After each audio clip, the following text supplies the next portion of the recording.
نحمده ونستعينه ونستغفره ونعوذ بالله من شرور أنفسنا ومن سيئات أعمالنا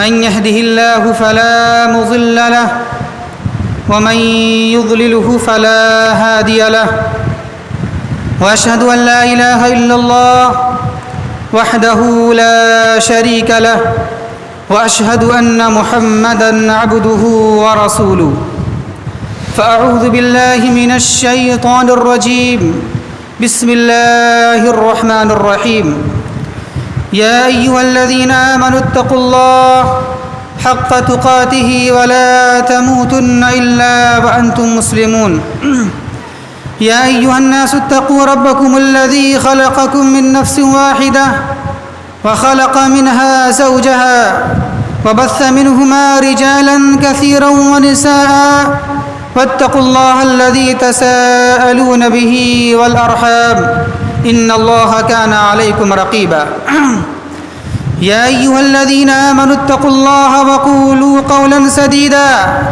يصلح لكم أعمالكم ويغفر لكم ذنوبكم ومن يطع الله ورسوله فقد فاز فوزا عظيما أما بعد فإن أحسن الكلام كلام الله وخير الهدى هدي محمد صلى الله عليه وسلم وشر الأمور محدثاتها وكل محدثة بدعة وكل بدعة ضلالة وكل ضلالة في النار قال الله تبارك وتعالى في القرآن المجيد والفرقان الحميد فأعوذ بالله من الشيطان الرجيم بسم الله الرحمن الرحيم قل لن يصيبنا إلا ما كتب الله لنا هو مولانا وعلى الله فليتوكل المؤمنون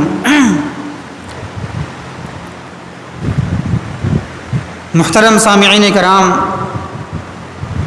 و معزز حاضرین جمعہ، پچھلے ہفتے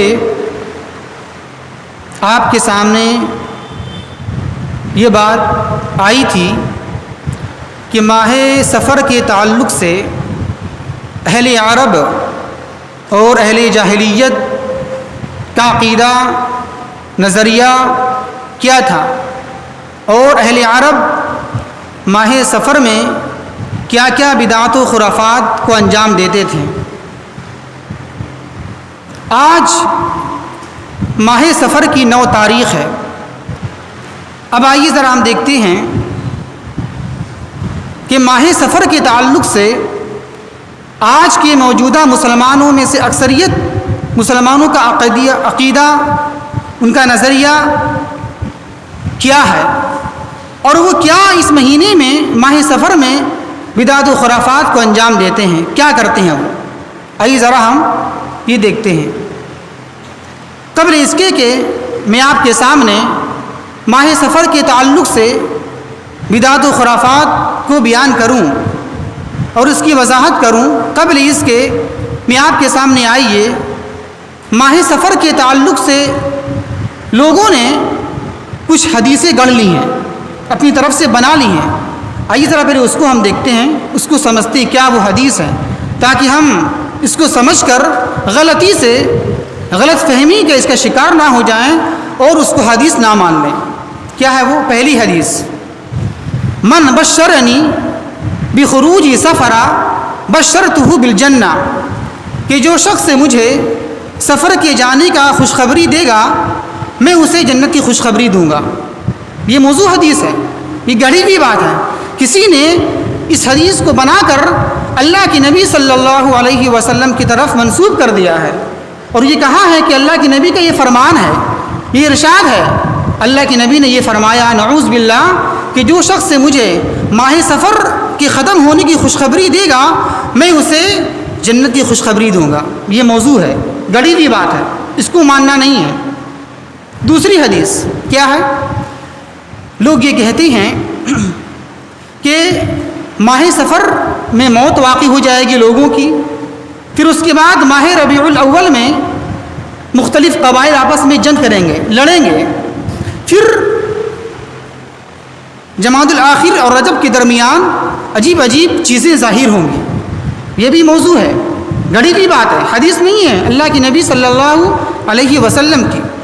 تیسری حدیث, کچھ لوگوں نے یہ بھی موضوع کر لیا ہے, بنا لیا ہے, گڑھ لیا ہے اپنی طرف سے, کیا کہ ماہ سفر کا آخری بدھ یہ منحوس دن ہوتا ہے, یہ منحوس دن ہے. تو یہ تینوں حدیث کیا ہے, موضوع ہے, گھڑی ہوئی ہے. نعوذ باللہ, جناب محمد الرسول اللہ صلی اللہ علیہ وسلم کی باتیں ہرگز بھی نہیں ہیں, اس کو نہیں مانا جائے.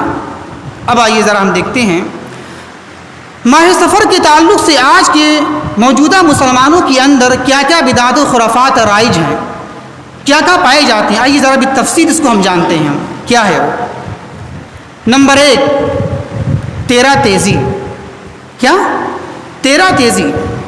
بعض نام نہاد مسلمان, بعض جاہلیت پسند مسلمان ماہ سفر کے شروع کے 13 دنوں کو 13 تیزی کے نام سے موسوم کرتے ہیں, 13 تیزی کے نام سے جانتے ہیں, اس کو بلاتے ہیں, پکارتے ہیں. اور ان کا یہ عقیدہ ہے, ان کا یہ ماننا ہے کہ اس 13 دنوں میں بلائیں مصیبتیں نازل ہوتی ہیں. تو اس بنا پر لوگ یہ کہتے ہیں کہ ان 13 دنوں میں شادی بیاہ نہ کیا جائے, شادی بیاہ نہ کیا جائے. یا لوگ یہ کہتے ہیں کہ شادی بیاہ کر بھی لیا جائے تو شادی شدہ جو جوڑے ہیں اس کو الگ کر دیا جائے, آپس میں ملایا نہ جائے, دونوں کو الگ الگ کر دیا جائے. یا اسی طرح عقیدہ لوگوں کا یہ ہے کہ ماہ سفر کی شروع کے 13 دنوں میں نئے دکانوں کی افتتاح نہ کیا جائے, نئے گھر کی ابتدا نہ کیا جائے, گھروں کی تعمیر نہ کی جائے, اسی طرح گھروں کا تبادلہ نہ کیا جائے, اس کو تبدیل نہ کی جائے. یا اسی طرح بعض لوگ 13 تیزی کو 13 تیزی اس لیے کہتے ہیں کہ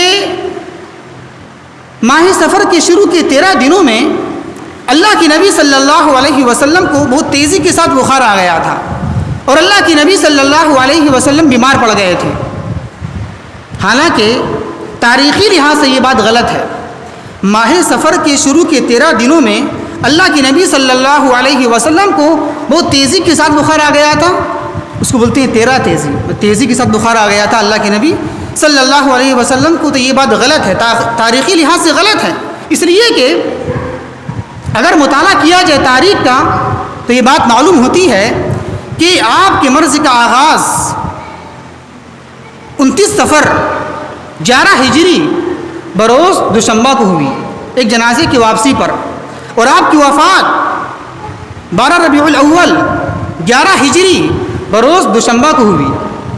تو یعنی کہ کل مدت آپ کی بیماری کی 13 یا 14 دن ہے. تو پھر 13 تیزی کی بدعات ایجاد کرنا, اس کو منانا نبی کی بیماری کو لے کر, یہ تاریخی لحاظ سے غلط ہے, صحیح نہیں ہے یہ. لیکن اگر بالفرض مان بھی لیا جائے, چلو مان لیتے ہیں تھوڑی دیر کے لیے کہ ماہ سفر نبی کی بیماری کی وجہ سے منحوس دن ہو گیا, برا دن ہو گیا, تو پھر آپ کو ماہ ربیع الاول کو بھی اس سے بڑا منحوس دن ماننا پڑے گا. اس لیے کہ ماہ ربیع الاول کی 12 تاریخ کو جناب محمد الرسول اللہ صلی اللہ علیہ وسلم کی وفات ہو جاتی ہے, اور وفات کا مسئلہ بیماری سے زیادہ بڑا مسئلہ ہے, زیادہ خطرناک ہے. تو آپ کو ماہ ربیع الاول کو زیادہ منحوس دن ماننا پڑے گا بنسبت ماہ سفر کی, اس لیے کہ اس مہینے میں اللہ کے نبی صلی اللہ علیہ وسلم کی وفات ہو چکی ہے. پھر اسی طرح ماہ ذو الحجہ کو بھی آپ کو منحوس ماننا پڑے گا, اس لیے کہ اس مہینے میں بھی حضرت عثمان رضی اللہ تعالی عنہ کی شہادت ہوئی ہے. پھر اسی طرح رمضان کے مہینے کو بھی آپ کو منحوس ماننا پڑے گا, اس لیے کہ اس مہینے میں بھی, رمضان کے مہینے میں بھی حضرت علی رضی اللہ تعالی عنہ شہید ہو گئے. تو اسی طرح اگر سارے انبیاء, سارے صحابہ کی وفات کے دن کو منحوس مان لیا جائے, نعوذ باللہ قرار دے لیا جائے, تو ہم یہ سمجھتے ہیں کہ کوئی بھی مہینہ, کوئی بھی دن, بلکہ کوئی بھی وقت مبارک نہیں ہوگا, سب نامبارک ہو جائے گا. تو یہ ماننا غلط ہے. کسی کی وفات کی وجہ سے منحوس مان لیا جائے یا بیماری کی وجہ سے منحوس مان لیا جائے تو یہ صحیح نہیں ہے. یہ ہے ماہ سفر کی بدعات میں سے پہلی بدعت, کیا؟ 13 تیزی. یہ بدعت ہے۔ نمبر 2، ماہ سفر کی آخری بدھ کو یوم غسل صحت منانا۔ کیا ہے؟ ماہ سفر کی آخری بدھ کو یوم غسل صحت منانا، کیا مطلب؟ لوگوں کا عقیدہ یہ بنا ہے، مشہور ہے کہ ماہ سفر کی آخری بدھ کو اللہ کے نبی صلی اللہ علیہ وسلم اپنی بیماری سے صحت یاب ہو چکے تھے، پھر اس کے بعد اللہ کے رسول صلی اللہ علیہ وسلم نے ماہ سفر کے آخری بدھ کو یوم غسل صحت فرمایا، غسل کیا، صحت کی غسل کی، اور غسل کرنے کے بعد اللہ کے نبی صلی اللہ علیہ وسلم باہر چلے گئے، شہر کے باہر چلے گئے سیر کرنے کے لیے، تفریح کرنے کے لیے، کیونکہ آپ اچھے ہو گئے، غسل کیا، پھر آپ باہر نکل گئے گھومنے کی نیت سے۔ تو لوگ اسی بنیاد پر، اسی بنا پر کیا کرتے ہیں، لوگ ماہ سفر کی آخری بدھ کو یوم غسل صحت مناتے ہیں۔ کیا مطلب؟ یعنی لوگ نہا دھو کر اچھے اچھے کپڑے پہن کر باہر نکلتے ہیں سیر کے لیے، تفریح کے لیے، گھومنے ٹہلنے کے لیے، اور لوگ اچھے اچھے کھانے کھاتے ہیں، اچھے اچھے پکوان پکواتے ہیں، بناتے ہیں، جلوس نکالتے ہیں، اور لوگ آپس میں دعوت کرتے ہیں، آنا جانا کرتے ہیں۔ سب کس بنیاد پر؟ اسی بنیاد پر کہ اللہ کے نبی صلی اللہ علیہ وسلم کو ماہ سفر کی آخری بدھ کو آپ صحت یاب ہو گئے اور آپ نے غسل فرمایا اور آپ گھومنے چلے گئے، تو ہم بھی کریں گے ایسا، گھومیں گے، ٹہلیں گے، کھائیں گے، پیئیں گے۔ تو جان لیں اس دن کے تعلق سے، یعنی اس دن ماہ سفر کے آخری بدھ کو اللہ کے نبی صلی اللہ علیہ وسلم صحت یاب ہوئے، کوئی تاریخی روایت مستند نہیں ہے، نہ تاریخ کے اندر یہ بات ثابت ہے اور نہ حدیث کے اندر یہ بات ثابت ہوتی ہے، بلکہ اس کے برخلاف ہے، اس کے الٹا ہے۔ کیا؟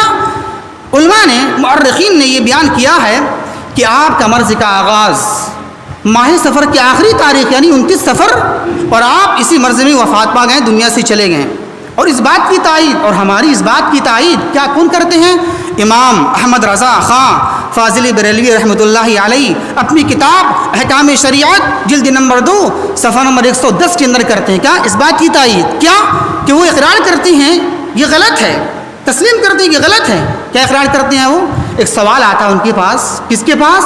امام احمد رضا خان فاضلی بریلوی کے پاس ایک سوال آتا ہے، اور جواب یہ دیتے ہیں کہ آخری چہار شنبہ یعنی ماہ سفر کی آخری بدھ اس کی کوئی حقیقت نہیں ہے، اس کی اصلیت نہیں ہے، اور اس دن نبی کے تعلق سے صحت یابی منانا، اس کو ماننا، اس کا ثبوت بھی نہیں ہے، اور بلکہ وہ مرض جس مرض کے اندر آپ صلی اللہ علیہ وسلم دنیا سے چلے گئے، اس کی ابتدا اسی دن سے ہوتی ہے۔ تو یہ کون کہہ رہا ہے کہ یہ غلط ہے؟ آخری بدھ بنانا یہ غلط ہے، کون کہہ رہے ہیں؟ احکام شریعت کے اندر جلد نمبر 2 صفحہ نمبر 110 کے اندر امام احمد رضا خان فاضلی بریلوی کہہ رہے ہیں۔ تو یہ ہے دوسری بدعت۔ کیا ہے؟ کہ ماہ سفر کے آخری بدھ کو یوم غسل صحت منانا۔ تیسری بدعت، ماہ سفر کی آخری بدھ کو ایک مخصوص نماز پڑھنا، یعنی بعض لوگوں کا عقیدہ نظریہ یہ ہے کہ ہر سال 3,20,000 مصیبتیں، آفتیں، بلائیں نازل ہوتی ہیں، اور یہ سب کی سب ماہ سفر کی آخری بدھ کو نازل ہوتی ہے۔ تو اب جو شخص ماہ سفر کی آخری بدھ کو چاشت کے وقت میں 4 رکعت نماز ایک سلام کے ساتھ پڑھے، اس طرح پڑھے، کس طرح پڑھے آگے بیان کیا جاتا ہے۔ ایک بات ذرا غور کیجیے گا، ہم جو بیان کر رہے ہیں یہ سب کرنا نہیں ہے، یہ سب بدعات بیان کر رہے ہیں ہم، یعنی کہ کرنا شروع کر دیا جانے کے بعد کہ کیا جائے، نہیں، یہ جو بیان کر رہے ہیں ہم بدعات، خرافات بیان کیا جا رہا ہے، کرنا نہیں ہے، اس سے بچنا آپ کو ہے۔ کیا لوگ یہ کہتے ہیں کہ ماہ سفر کی آخری بدھ کو چاشت کے وقت میں 4 رکعت نماز ایک سلام کے ساتھ اس طرح ادا کیا جائے کہ ہر رکعت میں 17 بار سورہ فاتحہ، 17 بار سورہ کوثر، 50 بار سورہ اخلاص، اور ایک ایک بار سورہ فلق، سورہ ناس پڑھ کے سلام پھیر دیا جائے، اور سلام پھیرنے کے بعد یہ آیت کریمہ کی تلاوت کی جائے. کیا؟ واللہ غالب علی امرہ ولکن اکثر الناس لا یعلمون. اس آیت کریمہ کو سلام پھرنے کے بعد 360 مرتبہ پڑھا جائے. پھر اس کے بعد سبحان ربک رب العزت عما یصفون وسلام علی المرسلین والحمد للہ رب العالمین کہہ کے نماز کو پورا مکمل کر لیا جائے, وہاں سے اٹھ جایا جائے. تو جو شخص یہ ایسا کرے گا تو اس کا عقیدہ نظریہ یہ ہے کہ اللہ تبارک و تعالی ان اعمال کی وجہ سے اس دل کی نازل ہونے والی مصیبتوں سے بچا لے گا. یہ بدعت ہے. کیا ہے یہ بدعت ہے, یہ خرافات ہے اس ماہ سفر کی. نمبر 4, ماہ سفر کی بدعات میں سے ایک بدعت یہ بھی ہے کہ لوگ ماہ سفر کی آخری مہینے میں, بالکل جب 1-2 دن باقی ہوتا ہے, بالکل آخری مہینے میں, آخری ایام میں لوگ کیا کرتے ہیں, مغرب عشاء کے درمیان مسجد میں جمع ہو کے بیٹھ جاتے ہیں اور لوگ ایک کاتب کے پاس حلقہ بنا کر, گول بنا کر بیٹھ جاتے ہیں. اور یہ کاتب انہیں قرآن کی ساری آیات جس کا تعلق سلام سے ہے, وہ سلام کی آیتیں لکھ کے دیتا ہے. مثال کے طور پر قرآن کی اندر سلام کی آیتیں کیا ہیں, جیسے مثال کے طور پر کیا ہے, سلام قولا من رب الرحیم, سلام علی نوح فی العالمین, سلام علی ابراہیم, سلام علی الیاسین وسلام علی المرسلین, سلام ہی حتی مطلع الفجر. جتنے بھی قرآن کی آیتیں سلام سے شروع ہوتی ہیں, سلام سے ہی وہ کیا کرتے ہیں, وہ کاتب ان تمام آیات کریمہ کو لکھ کے دیتے ہیں کسی کاغذ پہ. اور یہ لوگ کیا کرتے ہیں, اس کاغذ کو لے کر برتن میں, پانی کے برتن میں ڈبو دیتے ہیں, پھر اسی کو پیتے ہیں اس نیت کے ساتھ کہ ہم جو پانی پی رہے ہیں اس آیت کریمہ کی وجہ سے یہ ساری بلائیں, آفتیں ختم ہو جائیں گی, مٹ جائیں گی. یہ بدعت ہے. کیا ہے یہ بدعت و خرافات ہے اس ماہ سفر کی. نمبر 5, ماہ سفر کی بدعت و خرافات میں سے ایک بدعت یہ بھی ہے کہ ماہ سفر کی آخری 25 تاریخ کو جب لوگ اپنی کسی اہم کام سے فارغ ہوتے ہیں تو وہ اپنی کسی ڈائری میں, کسی کتاب میں لکھتے ہیں کہ میں ماہ سفر کی 25 تاریخ کو اچھا ہوا ہم نے یہ کام مکمل کر لیا, اچھا ہوا یہ کام ہو گیا, ورنہ بڑا منحوس یہ مہینہ ہے, کام نہ ہوتا تو ہم پھنس جاتے. ہم یہ تو اچھا ہوا کہ یہ اس مہینے میں میرا کام ختم ہو گیا, اہم کام میرا پار لگ گیا. تو کیا کرتے ہیں, وہ باضابطے طور پر ڈائری کے اندر کاپی میں لکھتے ہیں کہ میں 25 تاریخ کو اس ڈیٹ کو میں نے یہ اہم کام مکمل کر لیا, ورنہ پھنس جاتے ہیں. یہ بدعت ہے, خرافات ہے ماہ سفر کی. نمبر 6, ماہ سفر کی بدعات و خرافات میں سے ایک بدعت یہ بھی ہے کہ بعض نام نہاد مسلم خواتین اس ماہ سفر کو 13 تیزی کے نام سے یاد کرتی ہیں. کیا 13 تیزی کے نام سے یاد کرتی ہیں. اور مسلم خواتین جو بیچاری اتنی جانتی مانتی نہیں ہیں, دن سے کوئی واسطہ نہیں ہے, کیا کرتی ہیں, وہ اس کو 13 تیزی کہتی ہیں اور اس کو منحوس سمجھتی ہیں اور چنے کو ابال کر صدقات و خیرات کرتی تاکہ ہم اس مصیبت سے بچ جائیں. تو ذرا سمجھائیں. دیکھیے یہ عجیب مسئلہ ہے. خواتین کے اندر یا ان کے درمیان جو مہینے ہیں رائج ہیں, یہ مہینہ رائج نہیں ہے. محرم, سفر, ربیع الاول, ربیع الاخر, جمادی الاول, یہ سب رائج نہیں ہے. ان سے پوچھیے آپ تو الٹا بتائیں گے. وہ کیا بتائیں گی, اس طرح بتائیں گی عید, بقرعید, محرم, عید, بقرعید, خالی, محرم, 13 تیزی, خجم الدین, مدار, سب کیا 12 وفات, یہ سب بتائیں گے. پوچھیں ان سے جا کے آپ. اکثر واقعی میں اکثر کی بات یہ ہے, اکثر خواتین کا حال یہی ہے, اس طرح بتائیں گے وہ. عید مہینہ کا نام ہے, عید مہینے کا نام نہیں, عید ایک خوشی کا نام ہے, خوشی ہے. تو کیا بولیں گے, وہ اس طرح جوڑیں گی. جب ان سے جڑوائیے گا جا کے گھر میں تو پوچھیے گا آپ کیا اس طرح جوڑیں گے. وہ عید, بقرعید, خالی, محرم, 13 تیزی, کیا 12 وفات, خجم الدین, مدار, یہ ساری چیز گناتی رہتی ہیں وہ. تو یہ نہیں ہے, یہ مہینے کا نام نہیں ہے. اب ذرا جا کے انہیں بتائیں, سمجھائیں. جو خطبہ جمعے جو سننے آتے ہیں لوگ, اس کا فائدہ بھی تو ہونا چاہیے. جا کے اپنے گھروں میں اصلاح کریں, اپنے بیٹیوں کو, اپنی بہنوں کو, اپنی عورتوں کو سمجھائیں کہ ایسا نہیں ہے, یہ مہینہ غلط ہے, یہ بدعت ہے. بلکہ آپ اس طرح گنیے, آپ اس طرح جوڑیے, بلکہ اس کو سمجھا دیجیے, آپ لکھ کے دیجیے. کیا 12 مہینے کے نام کیا ہیں, عربی میں کیا ہے, اردو میں کیا ہے.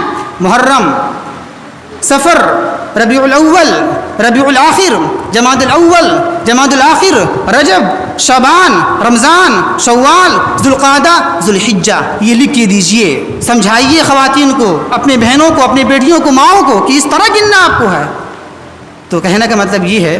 نمبر 6 یہ ہے کہ بعض نام نہاد مسلم خواتین کیا کرتی ہیں، اس مہینے کو 13 تیزی کے نام سے جانتی ہیں، یہ غلط ہے۔ نمبر 7 ماہ سفر کی بدعات میں سے ایک بدعت یہ بھی ہے کہ اس مہینے میں مٹی کے برتن جو ہوتے ہیں اس کو توڑ دیا جاتا ہے، اس کو توڑ دیا جاتا ہے، اس کو پھوڑ دیا جاتا ہے، پتہ نہیں کیوں۔ نمبر 8 ماہ سفر کی بدعات میں سے ایک بدعت یہ بھی ہے کہ بعض نام نہاد مسلمان ماہ محرم میں اور ماہ سفر میں خوشی نہیں مناتے ہیں، غم مناتے ہیں۔ کیوں؟ اس لیے کہ وہ یہ کہتے ہیں کہ ماہ محرم میں حسین رضی اللہ تعالیٰ عنہ شہید ہوئے اور ماہ سفر میں حسن رضی اللہ تعالیٰ عنہ کا انتقال ہو گیا، تو اس بنا پر ہم غم منائیں گے، خوشی نہیں منائیں گے ہم۔ ان کا یہ ماننا ہے، ان کا یہ عقیدہ ہے۔ تو اسی طرح اور بھی بہت ساری بدعات و خرافات ہیں جو لوگ اپنے اپنے شہروں کے لحاظ سے بناتے ہیں، لوگ انجام دیتے ہیں۔ تو یہ ہیں ماہ سفر کی بدعات و خرافات۔ اب آئیے ذرا ہم دیکھتے ہیں کہ نحوست اور بدفعلی کے تعلق سے، بدشگونی کے تعلق سے، جس کو ہم مانتے ہیں ماہ سفر میں کہ یہ ماہ سفر بدشگونی ہے، اس سے بدشگونی لیا جائے، یہ نحوست کا مہینہ ہے، اس کو منحوس مانا جائے۔ تو اب آئیے ذرا دیکھتے ہیں ہم کہ ماہ سفر کے تعلق سے جو ہم مناتے ہیں نحوست، اس تعلق سے اسلام کا نقطۂ نظر کیا ہے، اسلام کی تعلیمات کیا ہے۔ تو اس تعلق سے سب سے پہلی بات تو یہ ہے کہ بدفعلی لینا، بدشگونی لینا یہ کفریہ عمل ہے، شرکیہ عمل ہے۔ ابو داؤد شریف کی حدیث ہے، حضرت عبداللہ ابن مسعود رضی اللہ تعالیٰ عنہ بیان فرماتے ہیں کہ اللہ کے نبی صلی اللہ علیہ وسلم نے ارشاد فرمایا کہ الطیرۃ شرکن، الطیرۃ شرکن، الطیرۃ شرکن، کہ بدفعلی لینا شرک ہے، شرک ہے، شرک ہے۔ اللہ کے نبی صلی اللہ علیہ وسلم نے 3 مرتبہ یہ بات کہی، کہا بدفعلی لینا شرک ہے، شرک ہے، شرک ہے۔ اسی طرح مسند احمد کی حدیث ہے، حضرت عبداللہ ابن عمر رضی اللہ تعالی عنہ بیان فرماتے ہیں اللہ کے نبی صلی اللہ علیہ وسلم نے ارشاد فرمایا کہ جو کوئی شخص بدفعلی کی بنا پر، بدفعلی کی وجہ سے کسی کام سے رک جائے، نہ کرے، تو اس نے شرک کیا۔ مثال کے طور پر آپ کہیں سفر میں جا رہے ہیں، سامنے سے بلی آ گئی، کالی بلی آپ کے سامنے سے گزر گئی یا کالا کتا آپ کے سامنے سے گزر گیا، تو یہ بدفعلی لینا، برا خیال کرنا کہ آپ سفر نہیں کریں گے ہم۔ تو وہی بات اللہ کے نبی یہاں سمجھا رہے ہیں کہ جس شخص کو بدفعلی، بدشگونی اس کی حاجات پوری کرنے سے روک دے تو اس نے گویا شرک کیا، کفر کیا۔ پہلی بات اس تعلق سے۔ دوسری بات یہ ہے کہ ایک مومن کا عقیدہ، نظریہ یہ ہونا چاہیے کہ ایک انسان جو بھی کام کرتا ہے یا کرنے والا ہوتا ہے، آئندہ ان سب کا تعلق لوح محفوظ میں ہے، سب لکھا ہوا ہے، تقدیر میں لکھا ہوا ہے، کون آدمی کب کیا کرے گا، نہیں کرے گا، سب لکھا ہوا ہے وہاں پر۔ تو اس کا کسی کام کا تعلق کسی دن یا مہینے سے نہیں ہے، یا کسی چیز کے دیکھنے سے نہیں ہے، یا بلی کے گزر جانے سے نہیں ہے۔ نقصان کا ہونا، فائدے کا ہونا یہ دن کے ساتھ مخصوص نہیں ہے، کسی عمل سے مخصوص نہیں ہے یہ چیز، بلکہ تقدیر میں لکھی ہوئی ہے۔ اس کو یہ ماننا یہ منحوس ہے، اس دن کی وجہ سے یہ غلط ہے، اس دن کی وجہ سے یہ غلط عقیدہ ہے اور کفریہ عقیدہ ہے۔ اس لیے کہ اللہ بیان فرماتا ہے سورہ حدید کے اندر ما اصاب من مصیبت فی الارض ولا فی انفسکم الا فی کتاب من قبل ان نبرأها ان ذلک علی اللہ یسیر۔ کیا اللہ بیان فرماتا ہے تمہیں جو بھی مصیبت پہنچتی ہے، فی الارض زمین کے اندر مصیبت ہو، ولا فی انفسکم یا تمہاری جان کے اندر آفات ہو، بلائیں ہو، مصیبت ہو، الا فی کتاب من قبل ان نبرأها ہم نے اس کو ظاہر ہونے سے پہلے لکھ دیا ہے لوح محفوظ کے اندر میں، ثابت کر دیا، لکھ دیا ہے۔ تو جو محفوظ ہے لوح محفوظ کے اندر، اسی کی بنا پر یہ جاری ہوتا ہے، رائج ہوتا ہے اس دنیا کے اندر۔ تو ہم یہ عقیدہ بنا لیں کہ فلاں دن کی وجہ سے ایسا ہوتا ہے یا فلاں جانور کے گزر جانے سے ایسا ہوتا ہے، یہ عقیدہ نظریہ غلط ہے۔ اس تعلق سے تیسری بات یہ ہے کہ اگر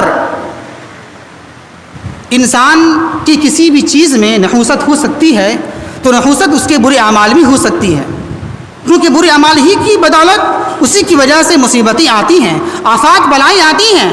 کس کی وجہ سے؟ برے اعمال کی بنا پر. جیسا کہ اللہ تبارک و تعالی ارشاد فرماتا ہے سورہ شورى کے اندر وما اصابکم من مصیبت فبما کسبت ایدیکم ویعفو عن کثیر، کہ تمہارے پاس جو مصیبتیں آتی ہیں، تکلیف آتی ہیں، فبما کسبت ایدیکم، تمہارے اعمال کی بنا پر ہے، تمہارے کرتوت کی بنا پر ہے. اسی طرح اللہ تبارک و تعالی ارشاد فرماتا ہے سورہ روم کے اندر ظہر الفساد فی البر والبحر بما کسبت ایدی الناس لیذیقہم بعض الذی عملوا لعلہم یرجعون، کہ خشک و تر میں، زمین پر، سمندر میں، دریا میں جو بھی فساد ظاہر ہوتے ہیں، جو بگاڑ، زمینی آفات، طوفان، سیلاب جو بھی آتے ہیں اس دنیا کے اندر، زمین کے اوپر ہو یا سمندر کے اندر ہو، کیوں آتے ہیں وہ؟ بما کسبت ایدی الناس، لوگوں کے برے اعمال کی بنا پر آتے ہیں. لیذیقہم بعض الذی عملوا لعلہم یرجعون، اور اللہ تبارک و تعالی یہ آفات، یہ بلائیں، یہ مصیبتیں اس لیے نازل کرتا تاکہ لوگوں کو اس کے برے اعمال کا مزہ چکھا دیں. لعلہم یرجعون، تاکہ لوگ پلٹ جائیں، اللہ کی طرف لوٹ جائیں، نیک عمل کرنا شروع کر دیں. اس تعلق سے چوتھی بات یہ ہے کہ ایک انسان مکمل بھروسہ اللہ پر رکھے، توکل اللہ پر رکھے. اس کا عقیدہ یہ ہونا چاہیے ایک مومن کا، ایک مسلمان کا، کہ محض دنیاوی ظاہری اعمال کی وجہ سے کوئی مصیبت آ نہیں سکتی ہے. محض دنیاوی ظاہری اعمال کی بنا پر، اسباب کی بنا پر ہمیں تکلیف پہنچا دے کوئی بھی انسان ہو، تکلیف آپ کو پہنچا نہیں سکتا ہے جب تک کہ اللہ کا حکم مرضی شامل حال نہ ہو. اسی کو اللہ تبارک و تعالی بیان فرماتا ہے سورہ توبہ آیت نمبر 49-51 کے اندر، کیا کہ قل لن يصيبنا الا ما كتب الله لنا هو مولانا وعلى الله فليتوكل المؤمنون. اے میرے نبی، اے میرے محبوب صلی اللہ علیہ وسلم، آپ یہ فرما دیجئے، آپ یہ بیان کر دیجئے کہ لن يصيبنا، کہ ہمارے پاس ہمیں مصیبت، تکلیف نہیں پہنچتی ہے مگر اتنا ہی جتنا کہ اللہ لکھ دیا ہے ہمارے تقدیر کے اندر. الا ما كتب الله لنا هو مولانا، اتنا ہی تکلیف آ سکتی ہے جتنا کہ تقدیر میں ہماری لکھی ہوئی ہے. هو مولانا، اللہ ہی میرا مولا ہے، مددگار ہے، کارساز ہے. اسی طرح ترمذی شریف کتاب الزہد کی ایک حدیث ہے، اللہ کے نبی صلی اللہ علیہ وسلم بیان فرماتے ہیں اگر دنیا کے سارے لوگ اکٹھا ہو جائیں، مل جائیں اس بات پر کہ تمہیں کچھ نفع پہنچانا چاہیں، فائدہ دینا چاہیں، تو فائدہ نہیں دے سکتے ہیں الا یہ کہ جتنا تقدیر میں لکھا ہوا آپ کو اتنا ہی فائدہ وہ دے سکتے ہیں. اسی طرح اگر دنیا کے سارے لوگ مل جائیں اس بنا پر، اس بنیاد پر کہ سارے لوگ مل کر آپ کو تکلیف دیں، نقصان پہنچائیں، تو نقصان نہیں پہنچا سکتے ہیں مگر اتنا جتنا کہ تقدیر میں آپ کا لکھا ہوا ہے، لکھی ہوئی ہے. اس سے پتہ ہی چلا کہ مصیبتوں کا آنا اللہ کی بنا پر ہے، اللہ کی وجہ سے ہے، اللہ ہی مصیبت دینے والا ہے، اللہ ہی تکلیف دینے والا ہے. اس تعلق سے پانچویں بات یہ ہے کہ کبھی کبھار اگر بدخیالی میں، بد احتیاطی میں بدفعلی لے بھی لیں، بدشگونی لے بھی لیں، وار تو کیا کرنا ہے؟ اس کا طریقہ یہ ہے، اللہ کے نبی صلی اللہ علیہ وسلم نے کیا دعا سکھائی ہے کہ اس کی دعا پڑھ لی جائے، کفارے کی دعا پڑھ لی جائے. اس کی دعا ہے، کفارے کی دعا ہے، اور وہ حدیث مسند احمد کے اندر موجود ہے. اللہ کے نبی صلی اللہ علیہ وسلم بیان فرماتی ہیں کہ یہ دعا پڑھ لی جائے، کیا؟ اللہم لا خیر الا خیرک ولا طیر الا طیرک ولا الہ غیرک. کیا اس کا معنی ہے؟ اللہم لا خیر الا خیرک، اے اللہ ساری بھلائی تیرے ہاتھ میں ہے، تیرے قبضے قدرت میں ہے. ولا طیر الا طیرک، ساری بدفعلی، بدشگونی، مصیبت سب تیرے طرف سے آتی ہے. ولا الہ غیرک، اور تیرے سوا کوئی معبود برحق نہیں ہے. تو یہ اس کا کفارے کی دعا پڑھ لی جائے. اس تعلق سے چھٹی بات یہ ہے کہ کسی بھی دن یا کسی بھی مہینے کو برا ماننا، منحوس ماننا، غلط ماننا، یہ اللہ تبارک و تعالیٰ کو گالی دینے کے مترادف ہے، گالی دینے کے برابر ہے، نعوذ باللہ. بخاری شریف کتاب التوحید کی ایک حدیث قدسی ہے، اللہ تبارک و تعالیٰ بیان فرماتا ہے کہ یؤذینی ابن آدم یسب الدہر وانا الدہر بید الامر اقلب اللیل والنہار. کیا اللہ بیان کرتا ہے حدیث قدسی کے اندر کہ نعوذ باللہ ابن آدم، اولاد آدم مجھے تکلیف دیتا ہے، تکلیف پہنچاتا ہے. کس طرح؟ وہ اس طرح کہ سب الدہرا، وہ زمانے کو، زمانے سے مراد یہاں پر دن، رات، ہفتے، مہینے، سال، وہ زمانے کو برا بھلا بولتا ہے. حالانکہ زمانہ تو میں ہی ہوں، زمانہ میں ہی ہوں، بید الامر، سارے معاملات میرے ہاتھ میں ہیں، میرے قبضے قدرت میں ہیں، اقلب اللیل والنہار، اور میں ہی دن و رات کو پلٹ پھیر کرتا ہوں، لٹ پھیر کرتا ہوں، لاتا ہوں اور جاتا ہوں۔ تو اس سے پتہ ہی چلا کہ کسی بھی دن کو، کسی بھی سال کو، کسی بھی ہفتے کو، مہینے کو منحوس ماننا، برا ماننا، یہ اللہ تبارک و تعالیٰ کو گالی دینے کے مترادف ہے، تکلیف دینے کے مترادف ہے، ایسا نہیں ہونا چاہیے۔ تو یہ ہے اسلام کا نقطۂ نظر اس کے تعلق سے، بدفعلی کے تعلق سے 6 باتیں ہیں۔ اللہ سے دعا ہے کہ اللہ تبارک و تعالی ہمیں صحیح سمجھ کے توفیق عطا فرمائے۔ وما توفیق الا باللہ، انہ تعالی جواد کریم ملک بر رؤوف الرحیم۔